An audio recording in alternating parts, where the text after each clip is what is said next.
girls. Hi boys. Hi superstar DJs. Today we're gonna do something a little bit different because I'm quirky like that.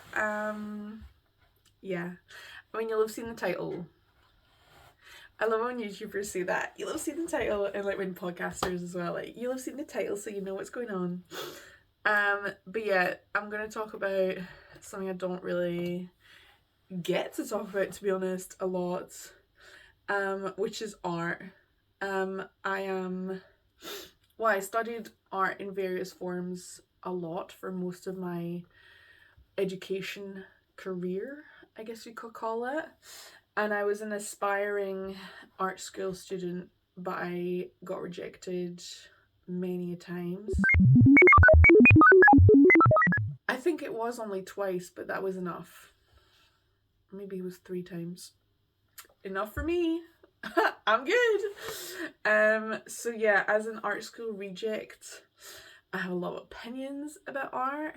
And yeah, I just want to like talk it out, and maybe you'll know what I'm talking about. Maybe you'll learn something new. I don't know. I just wanted to share it, and this came to me, when I was like thinking about one specific kind of art, and I was like, hold on, there's like a lot of, and this is mostly like art that's produced by art students, because there is a certain style with art students. Like when you encounter art in a museum, it's never going to look like art student art, if that makes sense. There is just, yeah, there's definitely some like tropes and themes and like media uses that people love to do. In fact, I've just thought of like 3 more that I want to add to the list. Anyway, let's get into it. I'm just gonna go through like some dislikes first, I think, and then a category that is like cool when done right, and then some that I really like or that are like growing on me. Okay, so the first one, and we're just gonna get the most controversial out of the way first, is anything to do with like sex.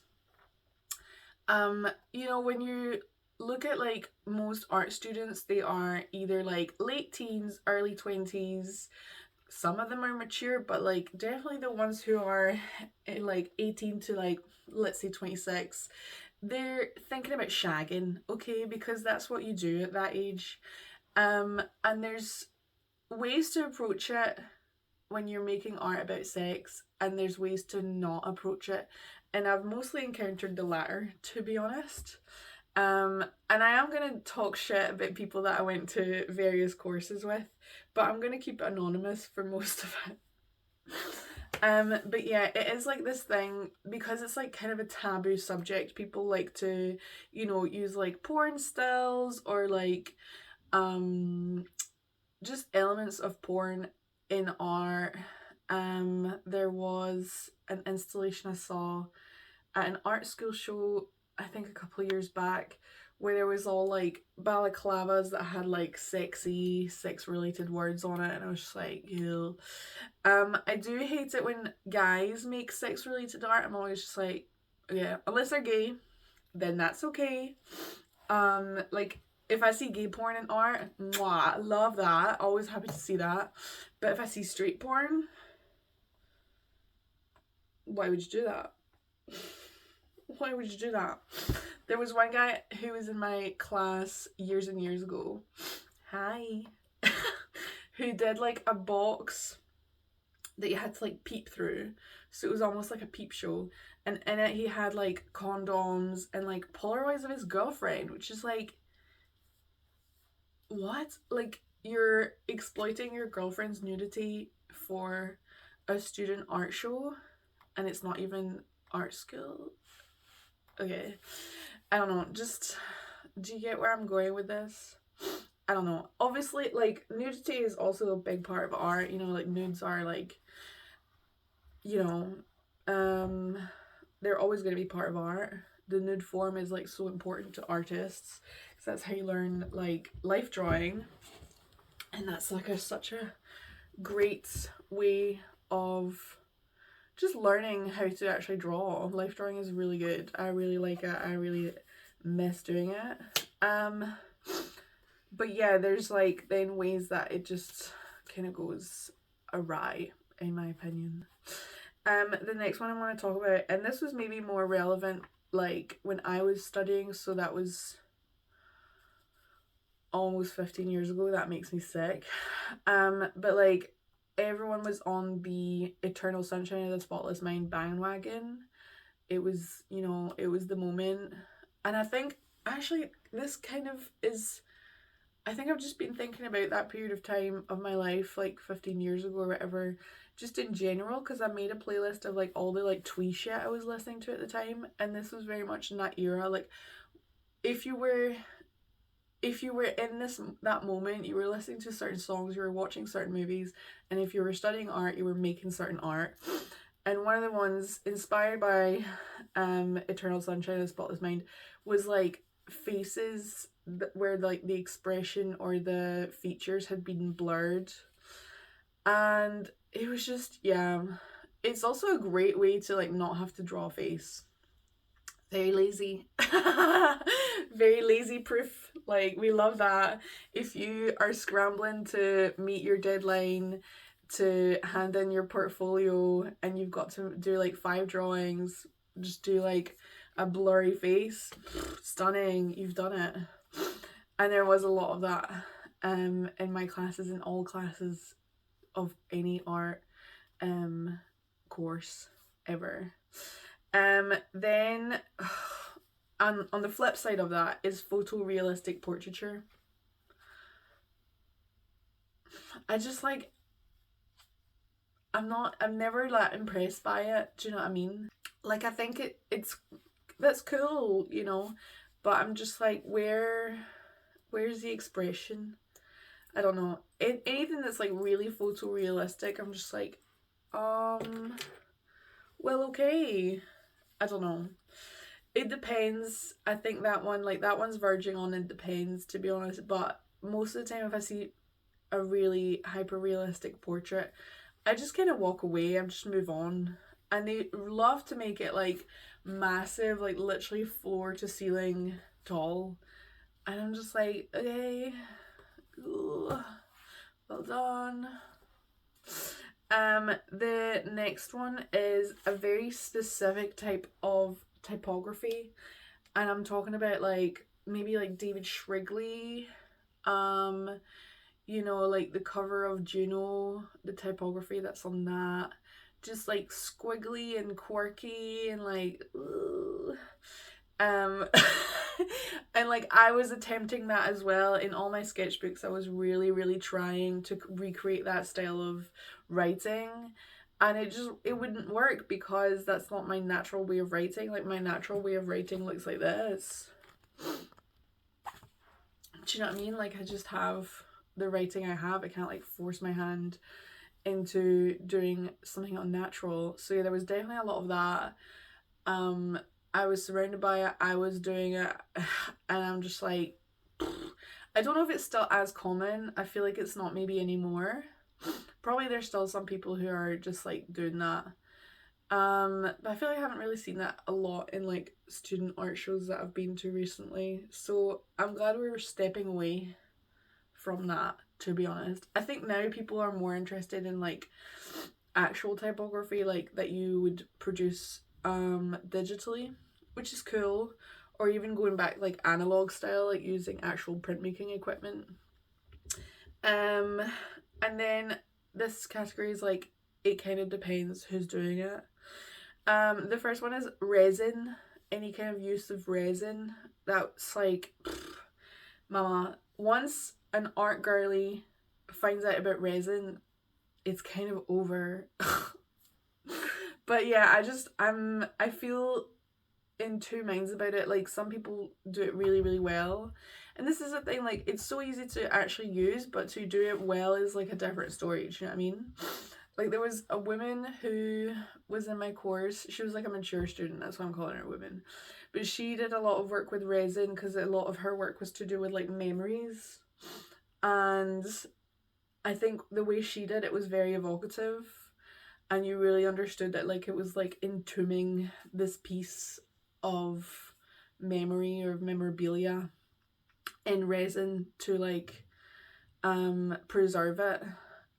Whereas some people just like, and I'm part of the problem here, just, you know, make resin, add some drops of ink, and then call it a day, and they're like, ta-da! Yeah, I think time and place. And obviously like the worst perpetrators are like the people like what's his name? You know, who, I don't know if it's specifically resin, but he's got obviously like the animals that are cut up and they're displayed and stuff like that, and it's just like, okay, is that all you did? I think those are resin. I don't think they're formaldehyde. I'm pretty sure they are resin. So yeah, I think obviously like that's one of the biggest ones that people would know of. And like, even though those pieces kind of were at the start of the 2000s, people were still talking about them when I was in college in like 2009 to like 2014. So it was still so controversial. And then I'm just like, boring. Anyway, the next one is set pieces. And what I mean by that is like, people will like arrange a corner of their studio space or like their display space to make it look like it's a living room or somewhere like that's not where you actually are. So a lot of the ones I would see where it would be like living rooms, I think I saw one recently that was like a pub or like a restaurant or like a takeaway or something like that. And like, it's just basically assembling and putting together pieces of furniture and putting pieces like of just stuff and just assembling it. Honestly, if you can get away with it, cool. But to me it feels borderline lazy, to be honest, because it's just about, you're just acquiring bits of like furniture, and then there'll sometimes be like one or two pieces of art like within it. I'm sure a girl in my class had like a mantelpiece and she had like a chair next to it, and then she had like a couple of portraits, and that actually involved like the blank faces a la Spotless Mind. But yeah, again, I was just like, oh, okay. Sorry to be a hater, I'm just like, okay. I think also because they always just go for a certain kind of like interior that they're trying to recreate. Like, it's never anything really cool. I'm trying to, it's become like more and more of a thing at the past couple of art shows I've been to for art schools. And the last one I was at, I think it was like an office set up, and it was actually two conjoining rooms, and there was like CCTV cameras, and you could watch what the other person was doing in the other room. I don't know, it was, I don't know. I get it. Okay, like I get it. But I'm also just like, you could have done something else. Because realistically, that's not a lot of work. Like, the most work you would have had to do is like arguing with people on Facebook Marketplace about the price that you wanted the piece for.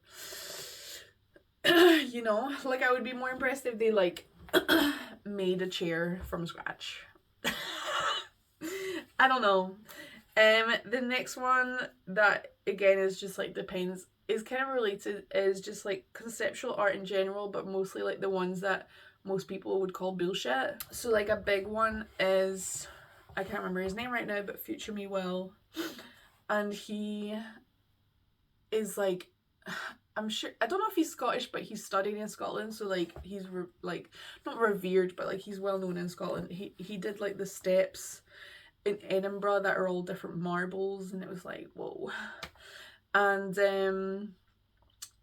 I went to see a show that he put on at one of the galleries in Edinburgh actually, and one of the pieces was like cactuses going from like biggest to smallest. I don't know, sometimes it does annoy me, and sometimes I'm just like, do you know what, like, you really had to like think about how to put those together, do you know what I mean? So like, I don't know, I'm in two minds about it sometimes. I think like in a way it's not that much different from what like environmental artists do. Like one of my favorite environmental artists is Andy Goldsworthy, who like assembles pieces of things that he would find in nature, and he creates just, I don't know, he creates a piece out of rocks, out of twigs, out of leaves, out of like, you know, placing his body somewhere where it's raining, and then stepping away and seeing the shadow that's been cast by the rain.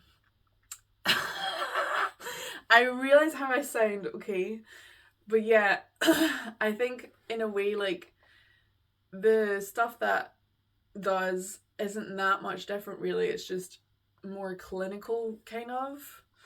Um so maybe like, I don't know, I always felt like Goldsworthy was a bit better just because it's more to do with like nature and like creating an ephemeral moment instead of like this very cold moment in a gallery.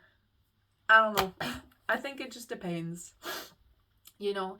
But I do think it's one of the easiest ones to be able to bullshit, because you could just put anything in a gallery space and call it, like I could literally put this in a gallery space, and as long as I have like a really really good reasoning behind it, then it would stay there. Do you know what I mean? Like I could make up this whole story like, oh, it's about like moments of happiness and tenderness and sadness, and about how like life is just all about those moments and you never know when you'll need a tissue. I don't know, like I could literally give a whole spiel, and as long as the people who will put me in the gallery are buying it, it's going to be put in there, and then normal people will go in and be like, what the fuck is that? You know. The next one, oh yeah, this is also in the maybes. I added this just at the start there, is video installations.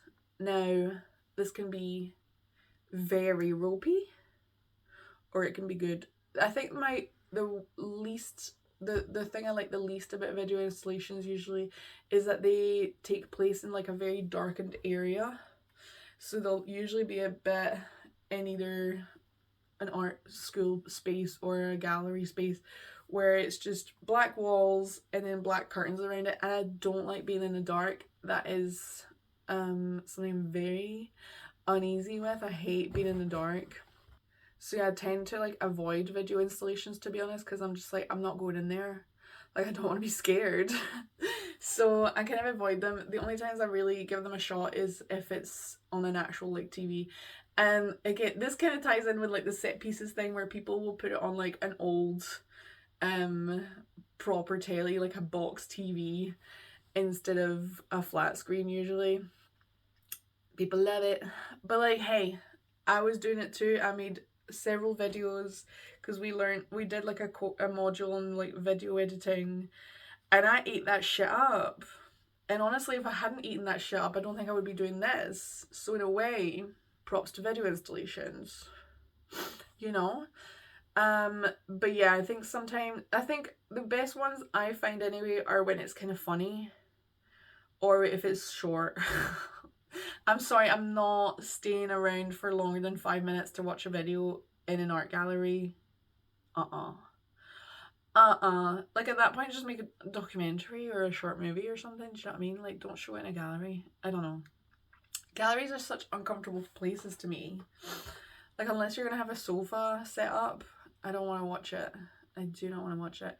And I think I used to really love, like, you know, if there was a TV set up and they had like the headphones, I used to love being one of those girlies that would be like, I've got the headphones on. But now I'm like, ew, like so many people's ears have been on that, and I don't want to take my headphones on, my headphones off, to put your manky headphones on, you know? Like, I'm listening to K-pop. I don't want to, I don't need it. But yeah, I do think videos as an artistic medium are cool. I just wish people had a bit more restraint. And I also hate it when they're playing really, really loudly.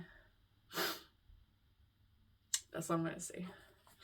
And then ones that I love, these are kind of things that, like, if anyone's doing it, I'm here for it. This one has actually started in the no section, and it's period art. For years, I would see period art and just like cringe automatically. I would just be like, okay, we get it. But like, I think probably in the last couple of years anyway, and I'm sorry to talk about my period all the time, but it has just become such a big part of my life, I think. And like sometimes you do want to just like make art about something that's ruining your life. You know, like it's a way to art making is like a way of processing trauma, and I feel like periods are traumatic, and like it's cool that you're able to just like make an art piece about it. I don't know. Yeah, I was definitely like, I'd see someone make period art and I'd be like, oh my god, so derivative. So derivative. So pedestrian. But now I'm just like, you know what? Yeah. I don't know. I think also it's so weird to be like an art student when you're literally barely alive. Do you know what I mean? You're like 17, 18, 19, into your mid 20s, if that. And like you're making art, but like you've barely lived. Do you know what I mean? Like you're maybe just moved out of your parents' house. You've maybe had like one or two romantic entanglements. What do you have to talk about? You know? Like what the fuck do you have to talk about? So yeah. um so yeah, in those cases as well, like if a younger person is making period art, like of course they're making period art because you make art about what you know. You're having a period. Easy. Anyway, I forgot to like mention her about the sex art, but another one who kind of makes like period related art, I guess, is Tracy Emin. She's one of my favorite artists. I don't love her politics. I think she's a Tory. I don't know if she still is, but she kind of was for a while. Not surprising, but like her and Louise Bourgeois were very into like anything to do with like reproduction, pregnancy, periods, and like yeah, you know what? Yeah. Go for it. Go for it. You know? What the fuck does that say? Oh yeah, fiber art. I love fiber art. I'm wearing some right now. But yeah, always love when I see something that's got like fabric, knit stuff, crochet, embroidery. Love. I just think like it's really cool. And it's usually the girlies that are doing it, unfortunately. Like the guys are just like, why would I knit something when I could just buy a fucking top hat or whatever? I don't know. But yeah, I think fiber art is really cool and I always appreciate it. I love, oh my god, quilts. Quilts are like, guys, you actually don't understand how cool quilts are. I don't think you get it, okay? I just thought of another one that actually it depends. Neon. Listen, if you're gonna have a neon sign, don't piss me off with it. Make it cool. And I can think of one example that pisses me off and one example that's cool. I'm not gonna divulge the one that pisses me off, but it was just like a phrase, and I was just like, I don't give a fuck about this. And again, it's like you commissioned someone to make that for you. You didn't actually bend the neon tube. But one that I really enjoyed is this artist. She used like a lot of neon to create shape, like similar shapes to her drawings, and just to like accentuate it, and I just thought it was cool. And like unfortunately, I mean it is kind of basic because it just lures all the Instagram baddies. Like an Instagram baddie will see a piece of neon and be like, oh my god, let me take a picture. And I'm one of them. I hold my hands up. I do hold my hands up. Anyway, the next of ones that I love is printer drawers. And I don't mean that you would put paper in to then print out, you know, a shipping slip for your vented item. I mean like printmaking drawers. So printmakers used to have drawers, okay, that they would have all the letters in. And now obviously that's a dying art. You know, newspapers aren't printed like that anymore. But you can still buy drawers that were for printers, and people now use it to like display things. And yeah, I eat that shit up every time. Anything like that where it's just like a big piece of wood, like a frame of wood with lots of different compartments that there's just like objects in. Yes. Who yassed? Me. But yeah, I love I'm trying to think of ones specifically. It wasn't so much like printer drawers, but it was kind of related where he created like little boxes of like collected objects, and his name was Joseph Cornell. He was an American artist, kind of at the same time as like Robert Rauschenberg. And so like I want to say like mid-century, like 1940s, 50s, when there was like a big artistic movement happening in New York, and they were very influenced by the French as well. See, I know my stuff. But yeah, Joseph Cornell was like one of my favorite artists when I was growing up.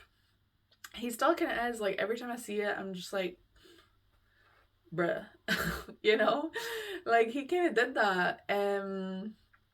But yeah, he did a lot of like little compositions, and I think it's just when you're working with something like that where there's just like little compartments, you really have to think about like the composition of how the pieces speak to each other. I sound so pretentious right now, but like I don't know, I just like it. I mean, some people can make it go really wrong, but most of the time I've seen it, it's good. And then collage. Yes, collage! I love collage so much. It's very rare that it's bad, you know? It's very, very rare. I think the only times when I'm like, ugh, is when it's like sex related, like if it's like porn collages, I'm like, oh my god, like we get it. But yeah, I love collage. I love like collage that was made by like the Dada movement. Yeah, I just think collage is really cool. It's like a very accessible medium as well.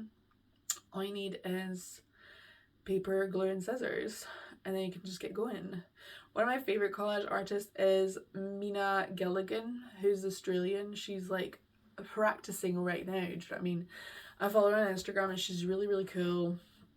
And like her collages are just so just vibrant, and like I don't know, I think when you think about collages you maybe think of like quite dull, maybe not, maybe don't. But yeah, she's like just such a vibrant artist, and I really love that, and I'm very inspired by it. I don't have the patience for collage, unfortunately.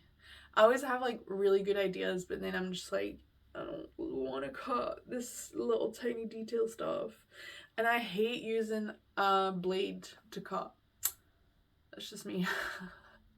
It hurts. So, yes, that's a little bit about art, student art.